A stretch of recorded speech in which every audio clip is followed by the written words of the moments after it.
Have you ever added data like this? My bad, first time. Like this. Then you absolutely know spreadsheet hell. Look, manually adding numbers together is just not the way to go. It's extremely painful. So today, I'm going to show you a little slice of heaven. And in that heaven is the function SUMIFS. We'll be analyzing box office movie data. And by the end of this video, you will know how to use SUMIFS. So can we just please take a moment to reclaim our sanity and then save a whole bunch of time at work? Welcome to Hot Sheets. Don't tell your boss.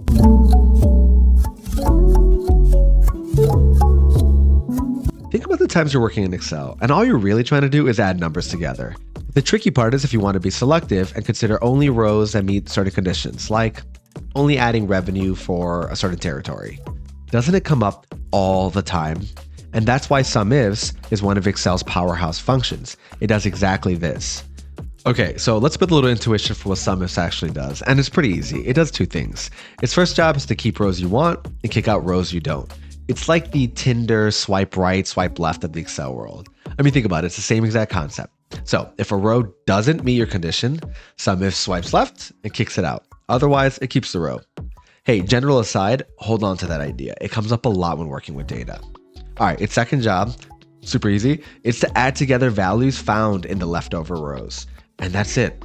Keep the rows you want, aka kick out those you don't, and then add what's left over. Now, writing SUMIFS formulas is pretty straightforward. We will break it down in Excel, but what I want you to notice first is how SUMIFS is designed to mirror how we speak. Using our earlier example, we might say something like, I want to sum up revenue, but only if territory is New Jersey. Okay, let's lose some of those extra words. We're left with sum revenue if territory is New Jersey. And that's basically what the formula structure looks like in Excel.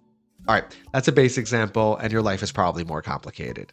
You can add multiple criteria. So take, for example, I want to sum up revenue, but only if territory is New Jersey and family is Sopranos. Here's what the general structure looks like in Excel. Pretty close, pretty easy.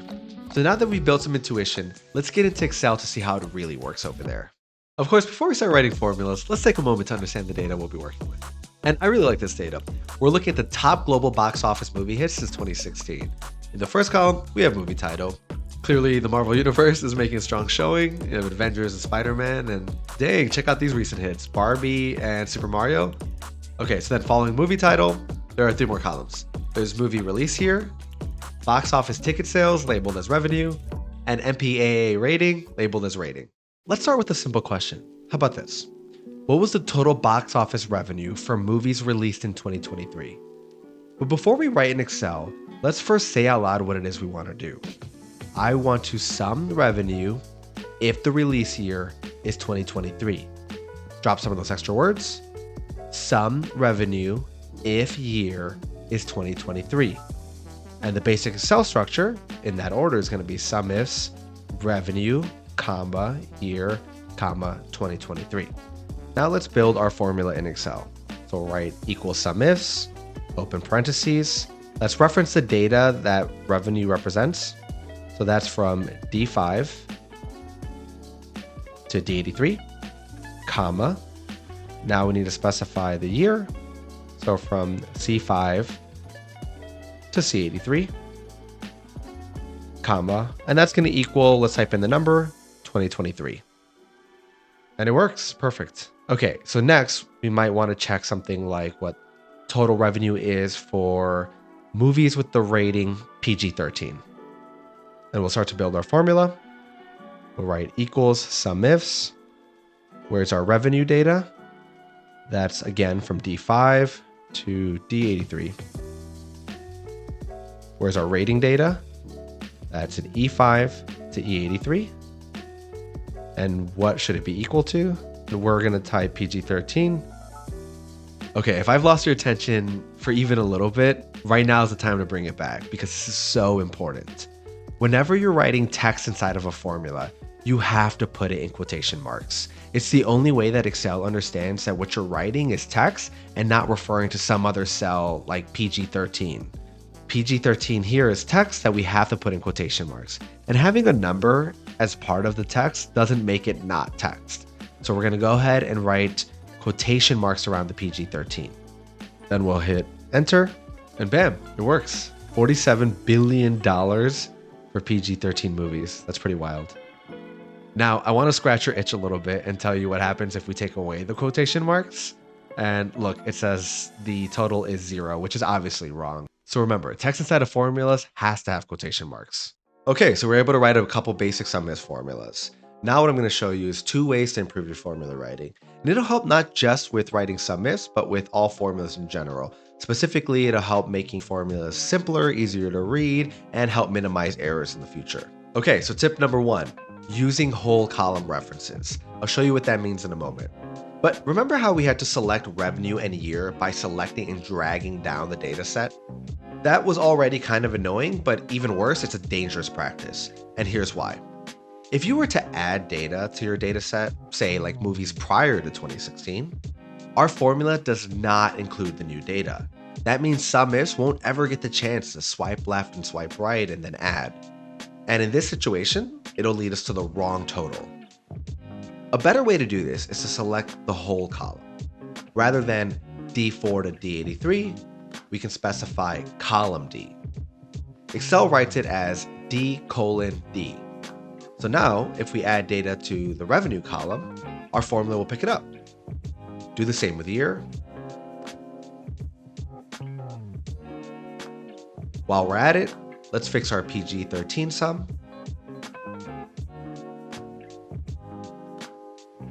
And now we've future-proofed our SUMIFS formula if we ever add more data. All right, tip number 2, using dynamic cell references. That sounds kind of intimidating, but it's way simpler than it sounds. I'll walk you through it. So notice for 2023 box office revenue, which is what we wrote our formula for, we have 7.1 billion in box office sales, at least for the top movie hits. But here's a question. What was revenue in 2019? So let's change 2023 to 2019. Okay, our revenue number didn't update. And that's what makes dynamic cell references so valuable. It allows your formula to automatically update. Rather than write 2023 here in our formula, we can reference a cell like I6, which you can tell is the cell that has 2019. So SUMIFS is going to swipe right and keep any rows where the year is whatever it is in I6. We can do the same thing with our formula rating. Let's change PG-13 to I10. Notice there's no quotation marks needed, right? Because I10 is a cell. It is not text. That's another headache out of the way. Okay, so to recap these 2 tips that will improve our formula writing, the first was using whole column references. Rather than reference D5 to D83 or C5 to C83, we just reference the whole column. That way, if we add more data, our formula will automatically pick up that new data and give you the correct totals. Otherwise, you might get wrong stuff. The second thing that we did was learn to use dynamic cell references. So rather than typing in a year in our formula, like 2023 or 2019, we just reference a cell. And that's the thing that we can update and change. So our formula will automatically update. Both of these tips will help save a ton of headache down the road by making your formulas more adaptable and flexible. All right, that wraps up the basic section. Let's turn the heat up a little bit. So total revenue for box office hits in 2023 that were rated PG. Notice that this question has 2 conditions. First, that the year is 2023, and second, that the rating is PG. So what we really want is to sum revenue if year is 2023 and rating is PG. Let's do this in stages. First, let's just write a formula for the sum of movies in 2023. So we'll write SUMIFS, the revenue column, comma, the year column, comma, and what we need the year to be equal to. That's our cell here, 2023. We'll just start with that. All right, now that we know that this total works, let's add in the second condition. So, and we'll put a comma here. We'll reference our rating column, comma, and then we want it to equal PG. Look at that. All right, let's enter, and perfect, it works. This is the sum for the year 2023, rating equals PG. Not bad, huh? We can change the year to 2017. We can change PG to something more interesting like R, and the formula is automatically updating. It's really, really easy. So in our previous examples, we've been focusing on using SUMIFS for the condition that checks for equality. Is year equal to 2023? But let's consider a more complex question. What is the total revenue for box office movie hits since 2010, including 2010? How would we approach this using SUMIFS? Notice that the only change here is to our condition. It's not about year being equal to 2010, but rather year being greater than or equal to 2010. This is the symbol for greater than or equal to. And while we're mentioning it, here are some other common variations. There's just greater than or equal to. It is worth getting to know these operators because these kinds of questions of adding things up as long as we cross a threshold comes up all the time. So how do we write this in Excel? Okay, pep talk time. Sometimes the way you have to write formulas in Excel is dumb, like really, really dumb. And unfortunately, what happens like way too often is that people themselves will feel dumb, especially if you're new to Excel. Then what? You turn away from writing formulas or Excel altogether, and it's just a bad outcome. Don't let that be you. I promise you, once you do it a few times, you'll start to get the hang of it, and it won't be intimidating in the slightest. So hang in there with me, and let's learn how to build SUMIFS formulas to do greater than or less than. Okay, so we have a question. What's the total revenue for all box office movie hits since 2010? Let's go ahead and type in 2010. Start writing our formula. Let's do a basic version where we set it equal to 2010. Then we'll make modifications later. So SUMIFS, revenue column, column D, our year column, column C, set that equal to 2010, which we find in J6. And we have our sum total for 2010. Now let's make the modification and change that to greater than or equal to. So here's how we'll do it. We're going to write the greater than or equal to sign. Here's the weird part. We're going to put quotations around it. And then for grand finale of weird, we're going to add an ampersand. This is how you write a greater than or equal to inside of your formula. And now when we do that, we get a much bigger total because we're counting 2010, 2011, 2012, and so on. Look, we can even change it to less than. Let's go back to greater than. All right, our formula is working. So let's complicate this a little bit. Let's figure out total revenue for the time range between 2010 and say 2020. So we'll write SUMIFS. Let's go ahead and find our revenue data. That's column D, comma. And then let's just go ahead and write one condition. So we're going to do year is equal to 2010. All right. Now let's fix that equal to. We actually want it to be greater than equal to. So let's write quotations, greater than equal to, close the quotations, add an ampersand. Wow, that's really weird. But now we have a greater than equal to. Okay, one last condition, which is the max year. So we want year to be less than or equal to 2020. Write our less than or equal to in quotations, our ampersand, and then the cell J10 where 2020 is, and we have our total. Now we can change 2010 to 2005, 2020 to, I don't know, 2015, and our formula is automatically updating. Awesome. It's adaptable and flexible. Okay, so you've learned a lot today. You learned how to write a basic SUMIFS formula. You learned 2 ways to write your formula so that it's adaptable and flexible using whole column references and dynamic cell references. Then we turned up the heat a little bit and we added in multiple criteria. And then the last thing is we got over that scary, intimidating greater than, less than. All right, can we just take a second to celebrate? You did it. You learned SUMIFS. Look, the reason why I'm teaching Excel is because I see how many people feel so intimidated by it. Excel is unbelievable at making you feel really stupid and anxious and like an imposter. But you stuck around, you figured it out, you now know SUMIFS, and it will help you in your day-to-day work. So from here, I recommend you let me take over, you kick back and relax. And let's answer that question that this whole video is titled after. Is 2023 a hit or a bust when it comes to box office movie hits? So let's go back in Excel. All right, so here in column H and I, I've set up a table that lists every single year from our earliest movie box office hit, 1977, all the way down to 2023, and we're gonna fill it in. So we're gonna calculate total revenue. We'll write equals SUMIFS. Let's find our revenue data and our main data table. Let's make sure we select the year and set that equal to 1977. And then let's just go ahead and fill that formula all the way down. Perfect, let's check that it went through. It did.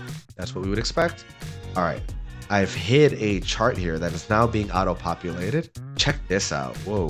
So in 1977, there was basically one movie hit and it was $800 million. A big old gap all the way until 1993 where we start to really register huge hits. And it just keeps climbing and climbing all the way to 2019 until boom, crashes in 2020. We all know why.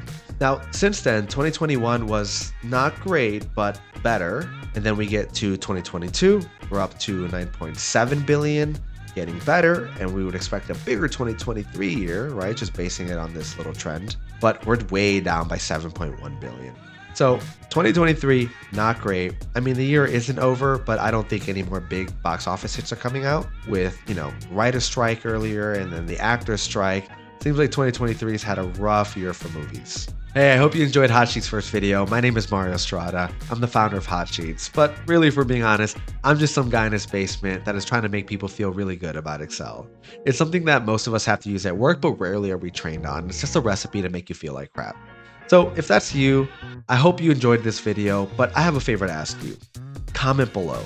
Tell me which parts of this video were amazing, we should keep doing, but also tell us which parts sucked. Which parts should we change and improve and get better at? My goal is to make 50 videos, one better than the last, so that by the end of that, I'm able to make really engaging, entertaining, high quality videos that help you and your everyday work lives. Appreciate you. I'll see you at the next one.